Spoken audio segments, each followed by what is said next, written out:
Hello, everyone. Good morning for the people like myself on the Pacific West Coast, but hello and happy Wednesday to wherever you are. We are very excited to be presenting the host of this presentation with Karen Knight. She has 30 years experience working and assisting in different volunteer sectors, whether it be private or public, just really bringing her a unique perspective to volunteer management, and we're very happy to have her presenting to you today. You will have noticed that you are on mute due to the size of the group. We've got everybody on mute. However, I will be monitoring the chat and there will be time for some questions at the end of Karen's presentation. So I'm Karen Cameron from Better Impact, and I'm very happy to pass this over to Karen Knight. Hi, and I'm Karen Knight. We got two Karens today. It was lovely meeting you all. Well, as much as I can meet you on a single Zoom screen, but it's nice to meet you all here. So I'm going to share my screen and we will get started. See if it does it properly this time. No, it didn't. Okay, there we go. I hope you can all see that. Um, yeah, so 5 steps to building a stellar volunteer team. This is going to be a very interactive session, so just so you're aware.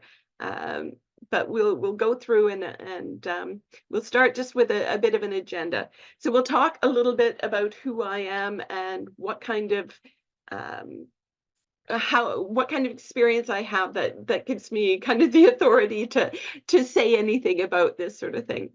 We'll talk a little bit about who this particular presentation is for. Is it going to be useful for you? None of us have a ton of time to spare, so if nobody wants to spend an hour in a workshop that isn't going to be useful to them. So we'll talk a little bit about that. We're going to talk about what you are going to do, what we are going to do, because this is a very interactive presentation. So at one point, I'm going to explain what we're going to be doing, and then if you have any questions, we can deal with those right then.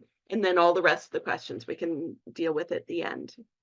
So we'll talk about what we're going to do, and then I'll go through the presentation, and then we'll have questions and answers at the end. Okay? All right. So first of all, who am I? I'm Karen. As Karen had mentioned, it says over 25. I have to admit it is closer to 30 or maybe even over 30 now. I hate to admit it. I've led volunteers. I've been a volunteer. I've led volunteers and I've served on boards of directors. So I've kind of seen the volunteering sector from 365 degrees. Been involved for a long time in a lot of groups. At one time, as a volunteer leader, as a volunteer myself, I had 20 people reporting directly to me with another 80 reporting under them. And we were all volunteers. So it's quite entertaining. I've had a lot of experience that way. I started volunteering when I was 11 years old. This isn't something my family ever did. Volunteerism wasn't something that was part of the culture of my particular family. But I was visiting my grandmother in her care home one afternoon when I was about 11 years old, and everyone was quite upset because the person who called bingo wasn't able to make it that day. And everybody was really disappointed. Nobody wanted to call bingo themselves because if they did, then they couldn't play. And I said, well, all you have to do is just read out these numbers, right? And so I spent an afternoon calling bingo. And everybody was so thankful. And they gave me hugs and kisses and cookies and things like that, that I finally, this volunteering thing, this is a good deal. And I've been a volunteer ever since in many different areas of different types of organizations and in different sizes of organizations. So that's a bit about me. But what about you? Basically, this presentation is for leaders and volunteers who are having trouble getting enough volunteers or enough qualified volunteers, people who really make an impact on your mission. who have volunteers who cancel shifts at the last minute or just don't show. People who you just can't rely on them. Those who have volunteers who work for a week and then disappear, that just don't have the commitment. And where you have a whole bunch of volunteers on one day and none at all the next. So find a way to smooth out that kind of transition so that you have the right number of volunteers for each shift. And any other similar problem. So basically any leader of volunteers who wants a committed, reliable, enthusiastic team of volunteers. Okay, so if that isn't you, you can save yourself an hour and hop off. I won't be offended. All right, so what are we going to do? Well, first of all, I have this, excuse me, I have this model that I use, because this is how a really good volunteer engagement system should work. And it starts with recruitment, finding the right volunteer. And then it moves on to training and onboarding, day-to-day management, and program review, which is the one that everybody forgets about. And then back to recruitment. And all of that takes place in an overt atmosphere. Excuse me.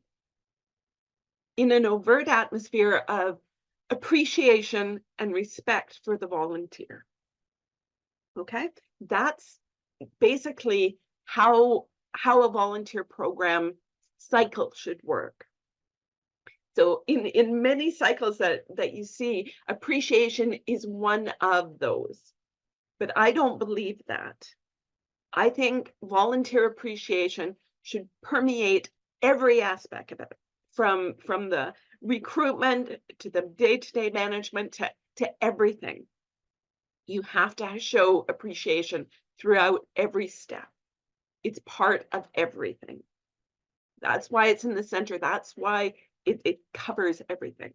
It is the heart. Okay, so what are we going to do? So I'd like you, if you want, you can be as elaborate or less as you like.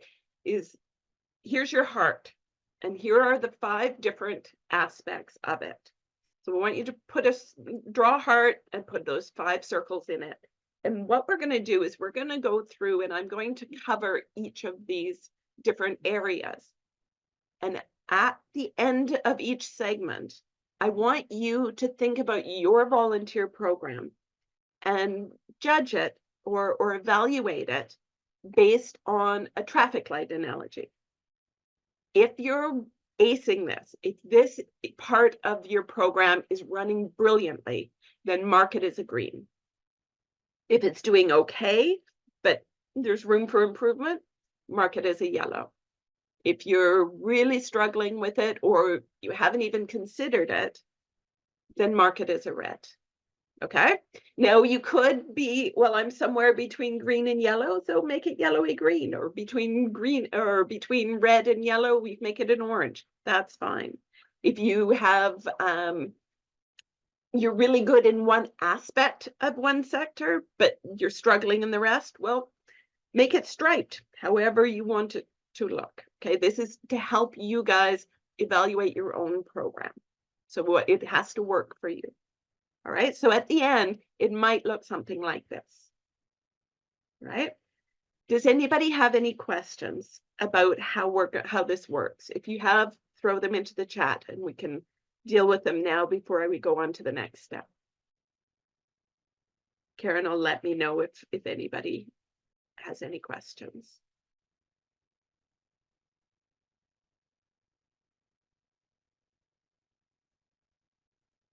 Okay. Seeing none, I will move on to the next step, and Karen will let me know if somebody's just hasn't got it all written out yet. Okay. Oh, good. All right, let's go on. So appreciation is the key. It is the heart of a volunteer program. I tend to say that that appreciation's the air that volunteers breathe. Without it, they're going to be gone. And there's 4 different ways that you can show appreciation to volunteers. And the first one, and the most important one, is informal thank yous. Just basically telling a volunteer, thank you for what you've done. Every volunteer, every shift should be thanked. And if at all possible, make that thank you specific. Say, thank you so much for cleaning up the storeroom. It took us forever to find things. Now everything's really easy to find, and it'll save us so much time. Thank you. That means so much more than just, hey, thanks, great job. Right? It shows that the volunteer that you've been watching them and that you see and value exactly what they're doing. The more specific you can be, the better. It means so much more. It's kind of like the difference between your partner bringing you flowers on Valentine's Day versus your partner bringing you flowers on some random Wednesday, right? It just means a little bit more. It means that they've been thinking about you, okay? Or that you've been thinking about them. Okay, so informal thank yous, as often as possible. Do it all the time. The second one is tangible gratitude, or what I call tangible gratitude. This is when you actually give something back.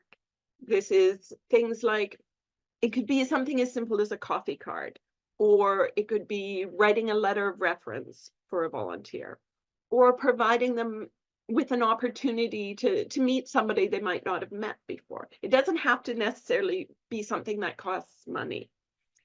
A number of years ago, I was putting together a big event, and we were bringing in a speaker from out of town. And this speaker happened to be the hero of one of my volunteers. Like Joe thought the world of this guy that we were bringing in. So instead of me going out to the airport and picking him up, I sent Joe.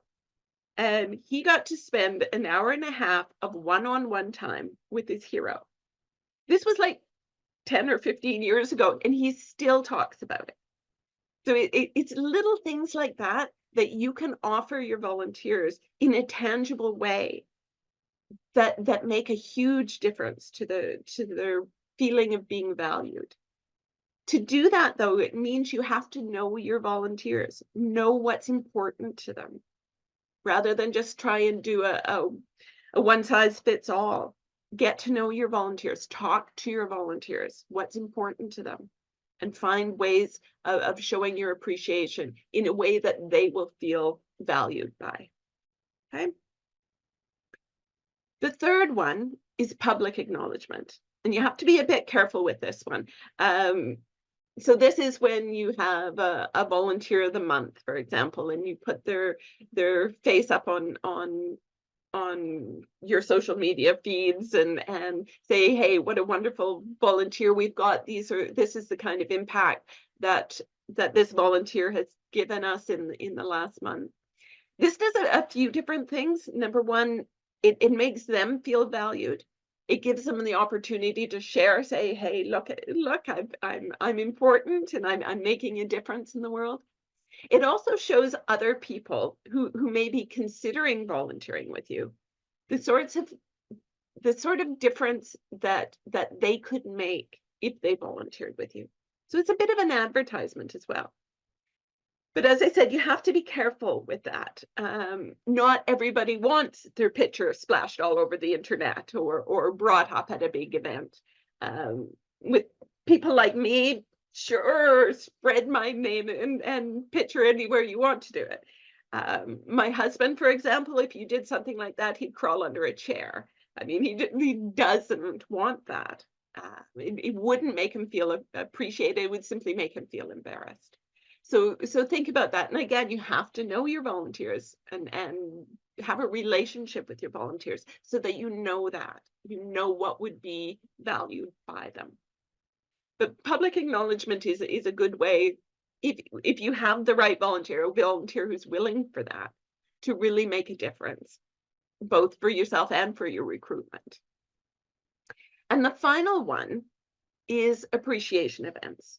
Now, a lot of organizations I've dealt with, when they think appreciation, their minds immediately go to the appreciation events. But I put these all in a very specific order because this is the order of importance. Informal thank yous, the day-to-day thanking of a volunteer for something they just did, is by far the most important. Then tangible gratitude, then public acknowledgement, and then appreciation events. And appreciation events, again, talk to your volunteers, and you'll hear me say this over and over and over again. Communicate with your volunteers.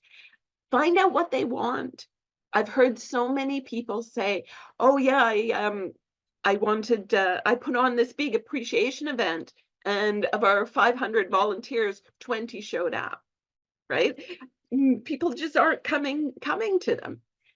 And that's generally because you made a decision about what the event is going to be, and you put it all in place and put all this money and all this time and effort, and nobody shows up because it wasn't what they wanted.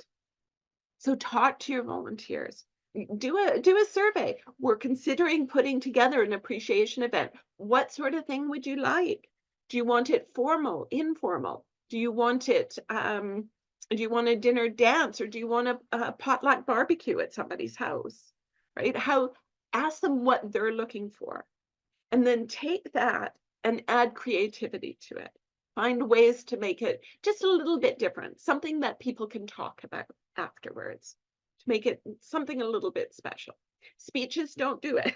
Even if you get the president of your board to come do a speech, that's not going to be something they talk about afterwards, other than maybe saying, yeah, that was boring, I wish they didn't do that.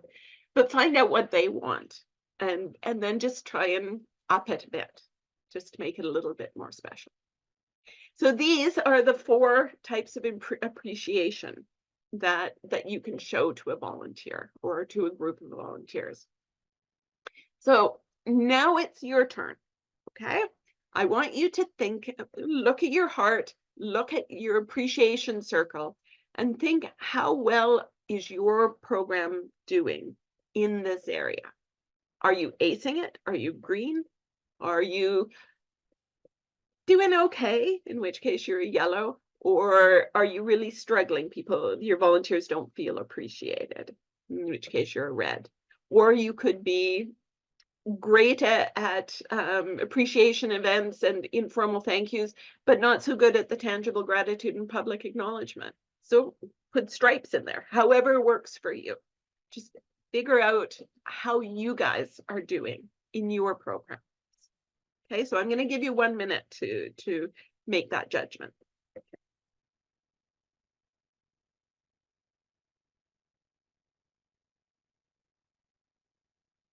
And if you have any questions that you'd want me to deal with later, now might be a good time to put it into the chat, even though we can't stop now and answer them. If they're in the chat, at least they won't get missed later.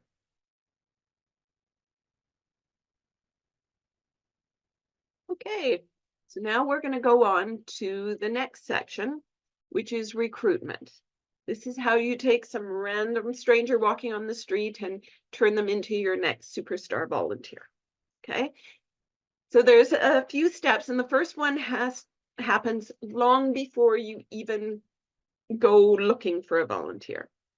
A lot of organizations miss this step. If you do your preparation ahead of time, the rest of it runs far more smoothly. So some of the things that you have to do to prepare is first of all, figure out what exactly you're looking for from a volunteer. What does your ideal volunteer look like for this particular role that you're looking at? Do they need specific skills? Are there certain attitudes or values that the volunteer needs to hold to be successful in that role? How is your role written? What is your the process that you put out? Like, what does your posting look like when you post a role? What does that look like?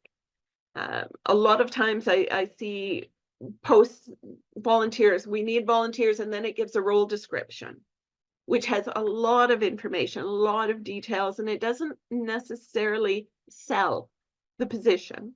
I encourage people to think about the posting as an advertisement.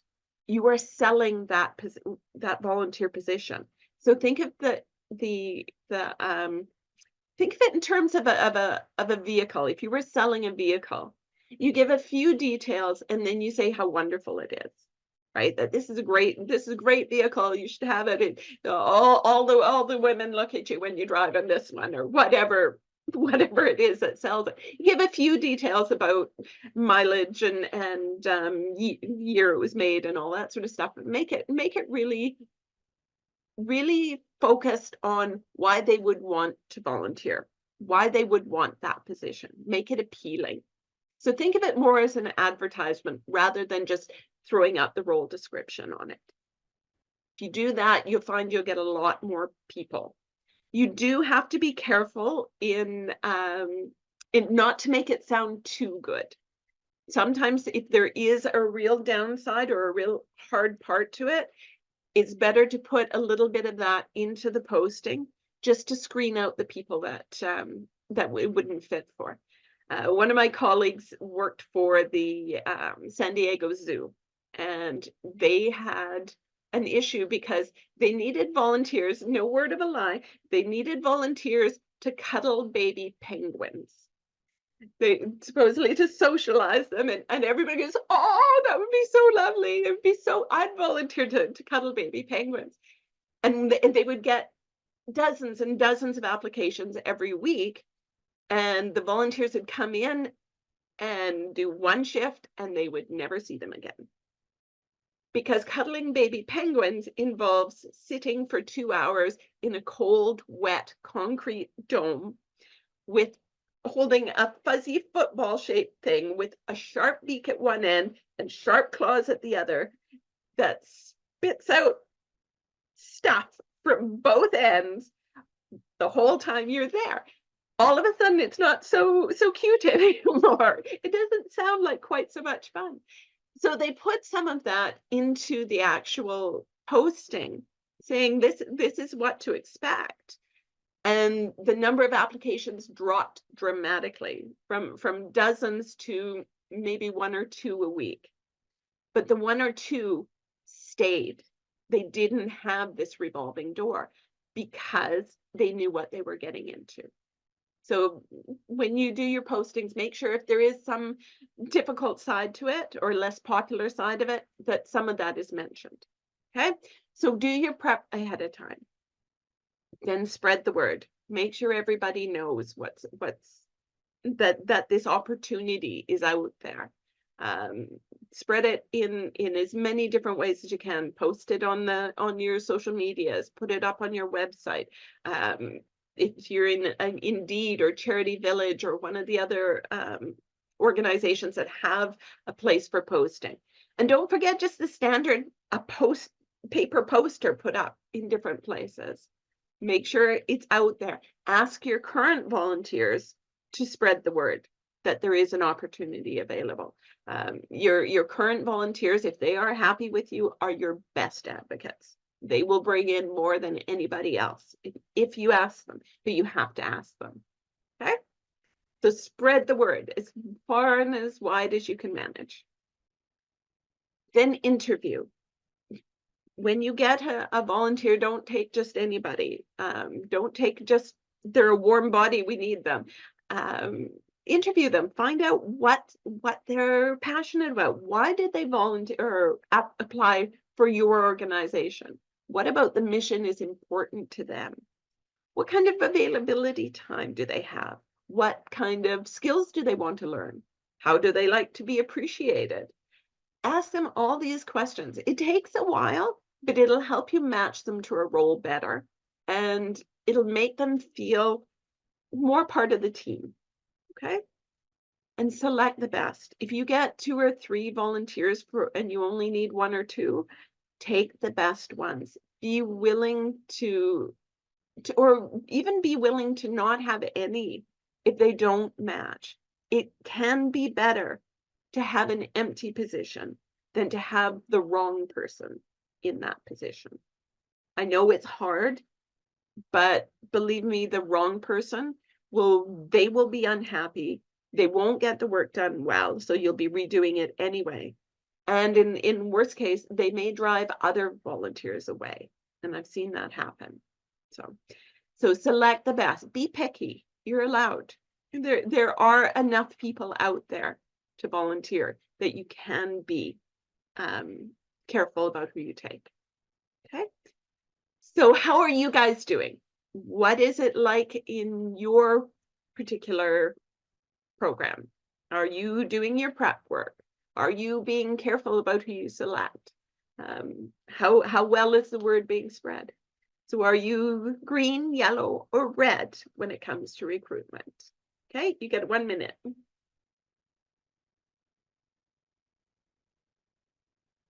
Okay, now we will go on to the next stage. So training, onboarding and training. There are very specific ways that you can make this effective. And it starts by making them feel like part of the team. A lot of the reason that many people volunteer is to build social connections, to network, and to learn, to meet more people, especially if they happen to be new to the community or even new to the country. Getting a chance to meet other people is good. And if they feel like part of the team, they'll have more commitment to you. Because they're part of the organization, right? So there's different ways you can do that. You can do the standard, give them a hat and a t-shirt or a pin or whatever you guys do, but also introduce them to a few of the other volunteers. Give them an orientation if they'll be doing things in person. Give them a tour of the facility that you work out of, or have a get together with half a dozen different volunteers. Say, hey, we've got a new volunteer. Or a new intake of 5 volunteers. Let's all meet them and get to know and have like a networking or a coffee or online coffee or whatever, however it works. But make them feel like they're part of the team, because as soon as they do, they're more connected, not only to the mission, which is what brought them on, but to you personally, to the other volunteers, and to the organization as a whole. Okay, so make them feel part of the team. That's the first step. Then discuss how their particular role impacts the mission.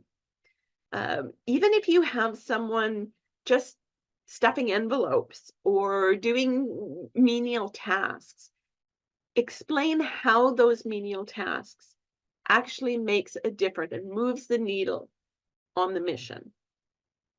Make that line really clear. There's a story about some president going to NASA and asking the janitor what their role was, and they said, well, I'm here to put a man on the moon, right? By cleaning toilets, right? So you need to be able to draw that line. So he knew why that janitor knew why they were there, right? The whole point, and they knew the difference that they were making to have that happen. So make sure that whatever tasks that you have your volunteers doing, that they see that direct line to your mission, because it's the mission they came for, right? And if you can't draw a clear and definite line, then you need to ask yourself why you're having them do that role, right? If it's not moving the needle on your mission, you shouldn't be doing it.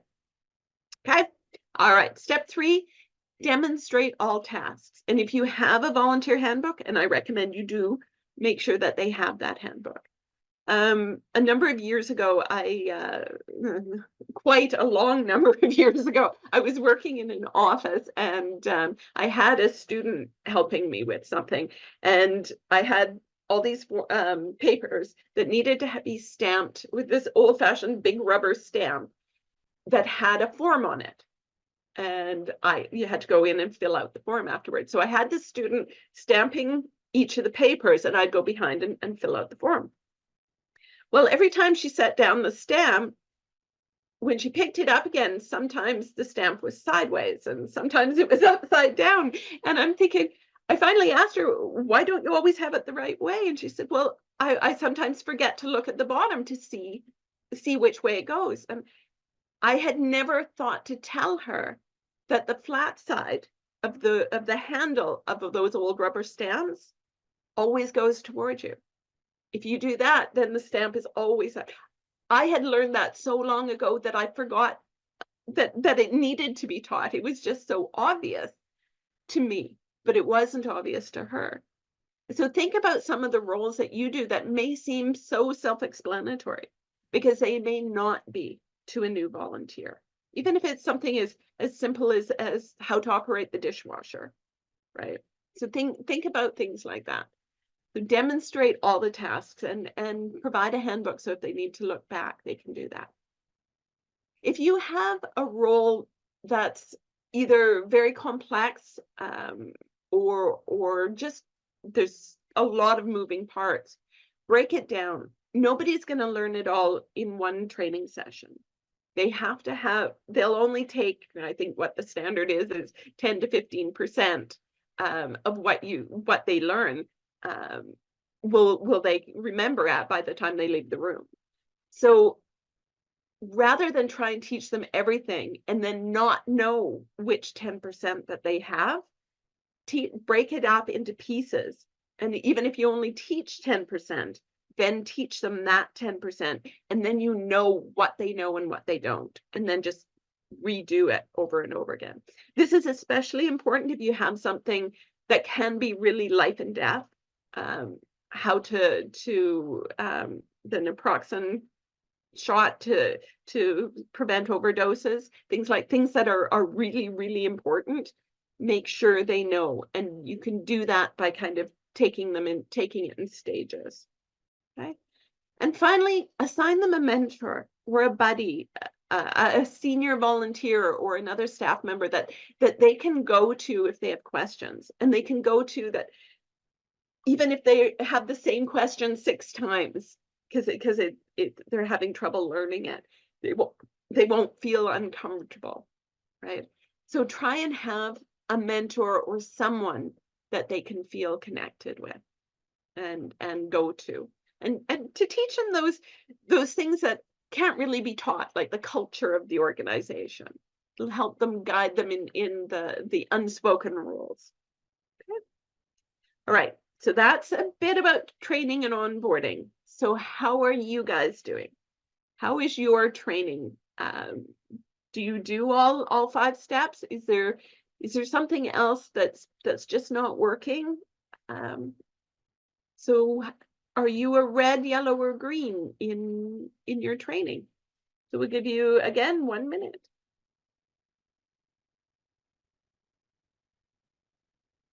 Okay. Now we'll go on to the next stage, which is management. So this is just the day-to-day running of your program. What are some of the things that we need to think about when we're just running the program step by step? And the first one, of course, is scheduling. This is the whole issue where you get gaps and gluts in your scheduling. So how do you schedule? Do you have like a Better Impact or some other volunteer management system? Are you still using a spreadsheet? Which, and I will say, and I don't know if Karen's going to shake her finger at me for this or not, but if you are a really small organization, sometimes that is all you need. You don't always have to have a Cadillac to get from one place to another. So what are some of the things that you can do to smooth it out? So whether you're using a Better Impact or whether you're using a spreadsheet, it needs to work. It needs to be smooth and not take a ton of time, right? Have to, preferably if you can, make it as automated as you can. Even if it is just a spreadsheet, find ways of making things simpler, so that you can save time on it. Time that is better spent actually showing appreciation to your volunteers, or helping them in supporting them in different ways. So think about how you can do that. Think about putting waiting lists in. So if you have 12 dozen people show up on Thanksgiving to help in your homeless shelter, and yet you have nobody the following month or the following week, try and say, listen, that's great. I'm glad you really want to help. Here's what we really need right now, or here's when we could really use your help. Can you come then? Right? Find a way of putting that out and smoothing out that bit of that roller coaster a bit. Make it clear people want to help. That's why they're volunteering, is because they want to help. They care. So most of them are pretty open. If you say, we can't take you now, we're the number of spaces we have for today is full, but this is when we could really use some help. Can you come then? Most people are really open to it. So be willing to say that. Don't try and give them make work just because they showed up. Make sure you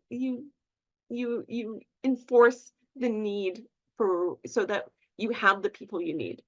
Okay, I'm stumbling over my words here, but anyway, that's be willing to say no for now. Right? Supervision, just day-to-day checking to make sure things are happening.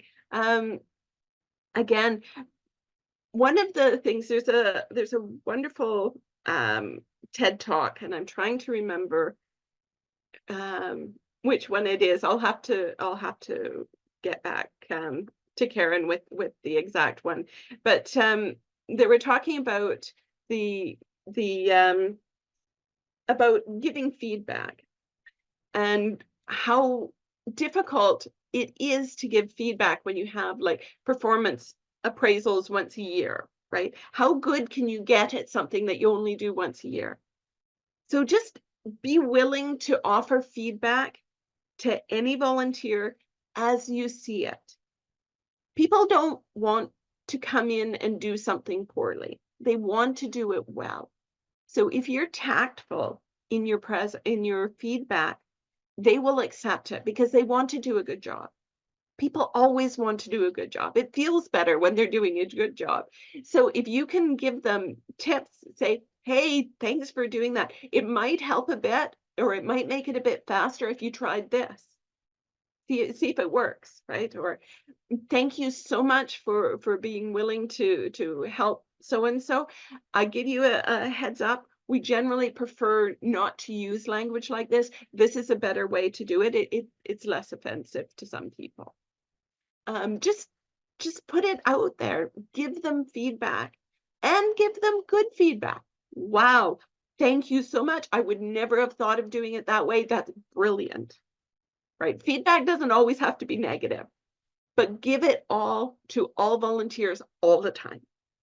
Right? It helps. It helps them feel good about what they're doing. It helps them get better. It helps the mission move forward because the volunteers are doing things well. And if you tell them, yeah, that was wonderful, do that again, they will do it again. They will do it over and over and over again because they felt good about it, right? So feedback, keep that feedback going, be available. That's the second part, is be available. If they have questions, if there's a problem, if something goes completely sideways, they need to be able to come to you, whether that's they can text you or phone you or walk into your office, whatever that might be. And if you can't be there, make sure they know who they can go to if something goes wrong or if they have a question, right?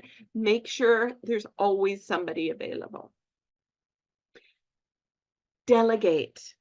None of us have a ton of time, but delegation is one of the strongest ways that you can actually get more things done than you simply have hours in the day for. We often tend to think of volunteers as free labor, and free is what you get what you get what you pay for, so they can only do menial things. But it doesn't have to be that way. If you have a volunteer who's been with you for a while, they're reliable, you can trustworthy, you can get them to organize an entire event and give them other volunteers to help do it for them, right? So you don't have to do everything. Delegate to your volunteers. It does two things. It saves you a ton of time, but it also makes them feel better because it shows that you trust them. It shows how valued or how valuable to you that particular volunteer is. It's important.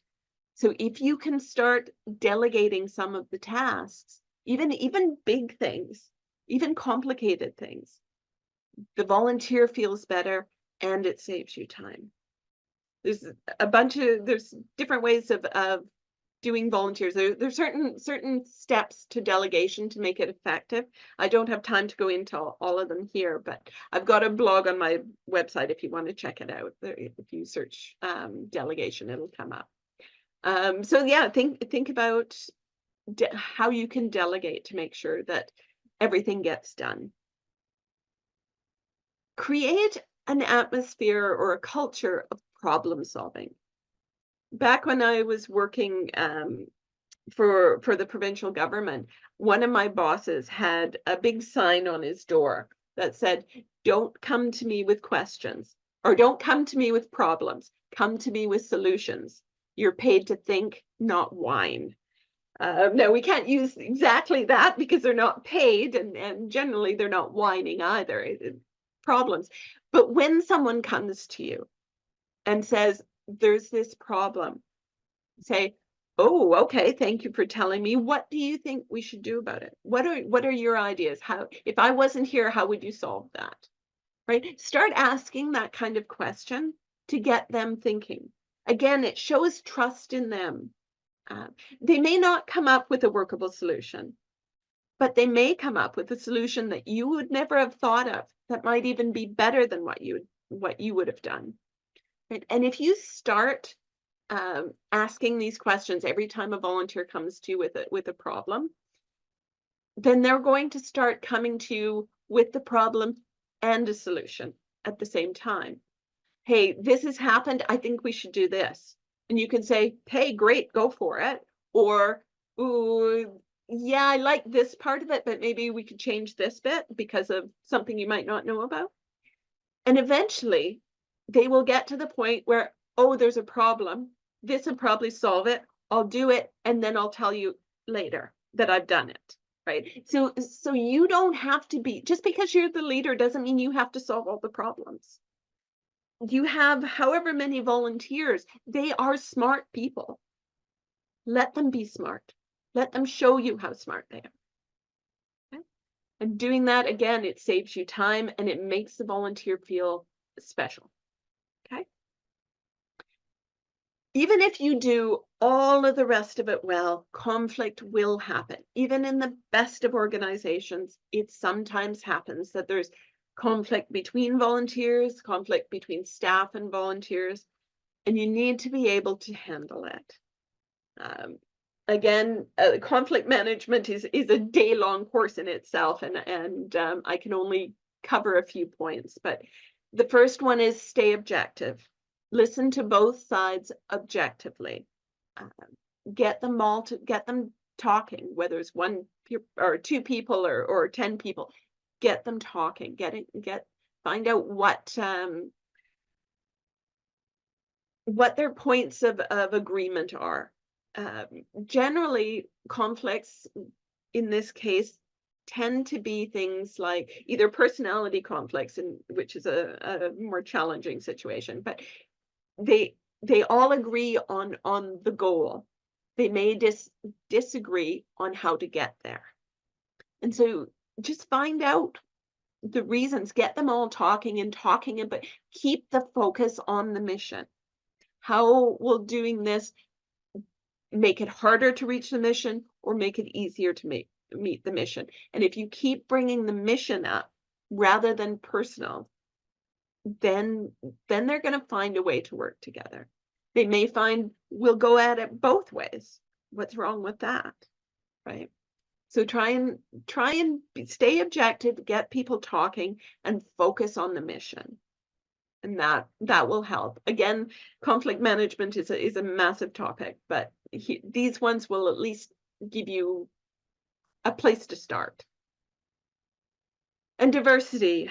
I am not an expert in diversity. There are people out there who are absolutely amazing. But the key to that is to have diversity on your volunteer staff and on your volunteer team that matches the community that you're serving. Make sure that if you are, I don't know what, if you're helping the homeless, make sure that there are people on your team who have been homeless, that that they have lived experience, because those perspectives, those viewpoints are massively valuable to running the program well. So the more diversity you can have, the better. The more world views is better, because it brings different perspectives. There may be barriers to your organization that you don't even know of, because we all have blinkers. We all walk around with blinkers on they're made of our experiences and our upbringings that just literally blind us. We can walk through places that are stone walls to other people and not even know they're there. So the more diversity you have on your team, the more likely you will realize that there are brick walls in places and find ways to break those walls down. So encourage diversity as much as you can. All right, so that's a lot of information, but how are you guys doing on your volunteer program, in the management of your volunteer program? Are you green? Are you acing it? Are you yellow and decent in most of it, but struggling in a few areas? Or are you red, saying we're having lots of trouble here? So just mark down how you feel, or what parts are green, yellow, and red. Okay, 1 minute again. All right. And the last part, and the last of the 5 steps, is a program review.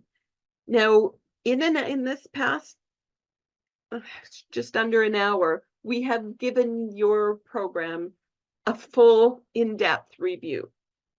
How often do you do that? It should be done at least once a year. This is how we find out, are we really getting better? Create an ideal state. Like, what would your perfect volunteer program look like? Now, we'll never get to perfect. Nothing's ever perfect. But if we know what to aim for, we can make sure we're at least going in the right direction. So create an ideal profile of your volunteer program, and then compare that to where you are now. What needs to change? Where is your program weak and where is it strong? So just what we've done now, just go through that and figure out, okay, are we getting better? And you just do this once a year, or even once a quarter if you have a big program with lots of moving parts. Are we going in the right direction? Are we making progress in our program? Or are we getting more of the right volunteers? Is our training fewer mistakes happening because our training's getting better? That sort of thing. Look at each aspect of your program and see what is really working and what isn't. Okay. Now, this one's really quick, and I want to get to the questions. So I'm going to just give you 30 seconds now to fill out, how often do you do a program review? Before this one, before today, when was the last time that you did a program review? Do you do it regularly? Do you have an ideal state that you're aiming for? So are you green, yellow, or red in the program review area. So I'll give you 30 seconds for this one. Okay, now let's, generally, this is a big group, so I might not do this, but what have you discovered? What have you learned about your program in the course of this conversation? Sometimes I ask people to share what they've share theirs, but I don't think we can do that this time with this larger group. But look at it. What have you learned? What is has this helped? Right. Okay. Are there any questions? Now I'm going to turn it over. Yes, there are. Yes, there are. And I will say right now, actually, I'm going to flip to my next slide. If we're probably not going to be able to get to all of the questions, and you may think of questions later on that you wish you had asked, contact me. I'm more than happy to answer questions, to even hop on a Zoom call and help you deal with an issue that you're dealing with right now, free of charge. Just hop on and get in touch with me. So this is how you can get in hold of me. So Karen, I will let you shoot them off at me. So the first section was about recognition. So some of the questions that we have around recognition is trying to find out the right type of recognition event. If you send out, do you go with the majority that, the majority like, a potluck lunch versus the minority who just wants a card sent? How do you decide which group to go with? How often should you do them? And some questions about how do you measure the level of appreciation felt by volunteers? Wow. All right. So start at the first one. What to do if you've got two different groups. Now, the suggestion or the example you gave is actually quite easy. You put that one, you can do both. Send a card for some people, but you can still hold and appreciate this potluck lunch for the others. You can do both. If one wants a fully catered dinner, and the majority want a potluck, you go with the potluck, you go with the majority, and explain that, yeah, this is what the majority have asked for, so this is what we're going with. If you find, and this does happen sometimes, that okay, the majority say this is what I want, and they still don't show up, and all the people who showed up are the people who wanted the fancier one, well, you write that down and be aware of that for next time, that the ones who always show up are the ones who want a fancier thing. Well, then maybe it's fancier, but yeah, talk to people about it. What was the second one, Karen, again? I'm sorry. That's all right. Was how often should there be appreciation events and getting that word out? Some people are struggling with making sure that their volunteers are aware of the recognition events, Yep. even though they're trying lots of different ways. So how often and how do you get that word out? Again, the recognition events are the fourth in my hierarchy. They're the least important. I would do it depending on again the size of your organization. I do it no more than once a year. Put it in with National Volunteer Week or something like that. If you have a big organization with multiple chapters or multiple locations, you're in 5 different cities or something, then you can do it per group and do it more often then. But for each group, it shouldn't really be more than once a year. It shouldn't be the key driver of your appreciation. To get the word out there, mass emails. Just if you put it in your newsletter, put it up on if you have a volunteer portal on your website, put it up on there. Just spread the word, make sure everybody's talking about it. And yeah, but mostly send emails. This is happening. Please send an RSVP. And then if you don't hear back from people, then you can reach out directly to the ones that you haven't heard, depending on sizes, of course. So. There were some really great questions in as well about getting volunteers to be viewed positively by staff.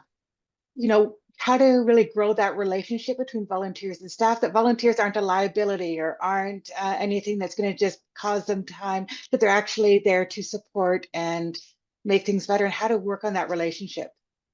That's a training issue. That's a training of staff issue. You need to have a regular training session, whether it's held once a year or whatever, that shows the impact that volunteers make, and what would the program look like if there weren't any volunteers. Acknowledge the fact that yes, volunteers can be they do take up time, but they also save time in other ways that yeah, that the program requires them to run smoothly. Show the impact that volunteers make. But it comes down to training of the staff, and then help them find ways to build relationships between staff and volunteers. And show them what they do, and if they become friends in some ways, or at least friendly, then they're more likely to accept them. But yeah, it's a hard one. That's a hard one, but it comes down to training staff. I would 100% agree on that. I've had to do that work myself in the past. And just looking for some overall tips and tricks around the right type of recruitment, especially in some of those recruitment deserts. You know, if you've got one person spoke about needing volunteers at the school, but the parents are all working. So where do you get those volunteers that are available during the day? And so people have some great suggestions for them, but just some different ways on finding the recruitment, and what red flags and what green flags do you have when you're doing some of your recruitment to find that right fit for the program? Okay. When it comes to finding volunteers, you don't necessarily have to look in the obvious places. So if you have if you're in a school and you need volunteers, like you said, the parents are all working. What about the grandparents? Mhm. What about a local seniors place? Depending on what you're having them do, go to the local senior center. They love kids, or most of them do, right? Why not? Uh, you can help things both ways that way. Um, Look at organizations like Rotary or Lions that are looking for volunteers. Go to, depending again on what the opportunity is, approach the local bank for corporate volunteers. Um, yeah, look outside where you normally look, and look carefully at the tasks that you're having people do, and make sure that it can't be made remote.